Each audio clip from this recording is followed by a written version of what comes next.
Hello' everyone. Bihu বুলি লাও পাল্লা পিঠা খাবৰে নহ'ল, যিহেতু আমাৰ আইতা ঢুকাল।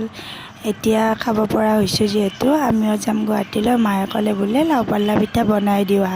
এয়া মই চাউলৰ গুড়িখিনি অকণমান ভাজি লৈছোঁ, তেতিয়া পিঠাটো ভাঙি নাযায়।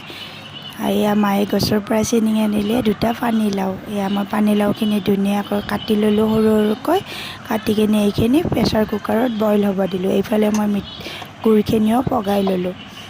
এইফালে মই পানীলাওখিনি আৰু চাউলৰ গুড়াখিনি ধুনীয়াকৈ আটা মঠা দি মঠি ল'লোঁ আৰু এনেকৈ ধুনীয়াকৈ গোল গোলকৈ চেপ দি ল'লোঁ। এইফালে মায়ে চেপ দিয়া পিঠাখিনি ধুনীয়াকৈ ভাজি লৈছে মিঠাতেলত। মিঠাতেলত ভাজিলে পিঠাটো কোমল হয় আৰু ৰিফাইনত ভাজিলে কিন্তু এই পিঠাটো টান হয়। তাৰপিছত এইখিনি ভাজা হোৱাৰ পিছত ধুনীয়াকৈ উতলি থকা গুড়ত এনেদৰে পিঠাখিনি দি দিছোঁ। এয়া আমাৰ পিঠাখিনি খাবলৈ ৰেডি হৈ গ'ল। ফাৰ্ষ্ট টেষ্টিং কিন্তু মই গুণুকে কৰিব দিওঁ। এতিয়া চাবচোন, গুণুৱে ক'ব কেনেকুৱা হৈছে। গুণুৱে কিন্তু সোৱাদে পালে। Bye bye.